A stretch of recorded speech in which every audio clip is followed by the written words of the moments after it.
నీళ్లు లేవు. పోలవరం ప్రాజెక్టు ప్రారంభించాం. పోలవరం పూర్తి కావాలంటే 5-6 సంవత్సరాలు అవుతుంది. స్పీడ్ గా చేసిన ఇప్పుడైతే 10-15 సంవత్సరాలు వెనుకబడిపోయింది.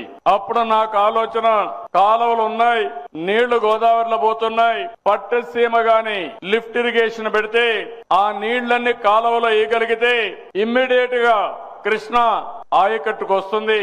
కృష్ణా ఆయకట్టులో వాడే 120 టీఎంసీ నీళ్లు శ్రీశైలంలో పెట్టి అక్కడి నుంచి రాయలసీమకు అంద్రి, నీవా, నగిరి, గాలేరు ఈ కాలువల దగ్గర తీసుకొస్తే రాయలసీమను సస్యశ్యామలం చేయించనే ఉద్దేశం, ఆలోచన నాది.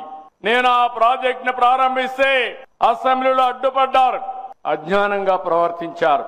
ఆ సందర్భంలో నేను చెప్పిన మాటలు ఆ సందర్భంగా చెప్పాను. 2014లో మనం ఖర్చు పెట్టాం.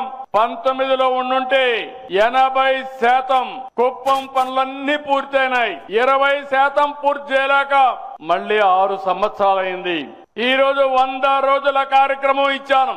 3850 కోట్ల రూపాయలు శాంక్షన్ చేశాను. నీటి విలువ, రైతుల సమస్యలు తెలియని పార్టీలు మిగిలిన పార్టీలు అని చెప్పి కూడా నేను మీకు తెలియజేస్తున్నా. అసెంబ్లీ అంటే హేళన, తిట్లు, నవ్వులాట్లు ఇలాంటికే పరిమితం చేశారు. ఈ రోజు మనందరి ఆలోచన ఒకటే, చిత్తశుద్ధి ఉంటే ఏదైనా సాధ్యం.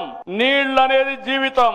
ఒక్కసారి నీళ్లు వస్తే అక్కడ పరిస్థితులన్నీ మారిపోతాయి. ఓసారి నాకు అనిపిస్తుంది, నేను కుప్పం ఎమ్మెల్యేగా ఉన్నాను, పక్కన చూస్తే కేజీఎఫ్ ఉంది, ఇంకో పక్కన చూస్తే కృష్ణగిరి ఉంది, ఒక పక్క కర్ణాటక, ఒక పక్క తమిళనాడు, మధ్యలో మనం ఉన్నాం. అయినా కూడా కృష్ణా నీళ్లు 730 కిలోమీటర్లు తీసుకొచ్చి ఈ భూతల్లిని, భూమాతని తల్లబరిచే పరిస్థితికి వచ్చామని చెప్పి కూడా నేను మీకు తెలియజేస్తున్నా.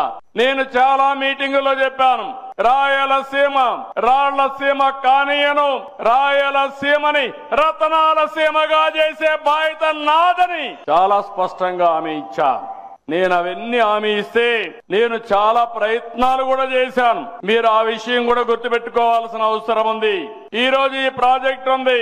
తెలుగుదేశం పార్టీ 14-19లో 12,500 కోట్ల రూపాయలు రాయలసీమ ప్రాజెక్టు కోసం ఖర్చు పెట్టాం. అదే వైఎస్ఆర్ కాంగ్రెస్ పార్టీ వచ్చింది, 2,000 కోట్లు ఖర్చు పెట్టారు. పాత రోజులు ఒకసారి గుర్తుపెట్టుకోవాలి. ఏం తమ్ముళ్ళు ఆ రోజు జ్ఞాపకం ఉందా వచ్చి ఇక్కడ చేసిన పని అని మిమ్మల్ని అడుగుతున్నా. సినిమాల్లో చూసాం, గేట్లతో సెట్టింగులు వేసి నీళ్లు కూడా బయట నుంచి తీసుకొచ్చి ఆ నీళ్లన్నీ కూడా వదిలిపెడితే విమానం ఎక్కే లోపల నీళ్లన్నీ ఇంకిపోయినాయి. అవునా కాదా అని మిమ్మల్ని అడుగుతున్నా. గుర్తుంటే చేతులు పైకెత్తండి. అబద్ధాలు చెప్పడంలో దిట్ట ఆ పార్టీ. అసాధ్యమైన పనుల్ని సాధ్యం చేయడం ఎన్డీఏ. అవునా కాదా అని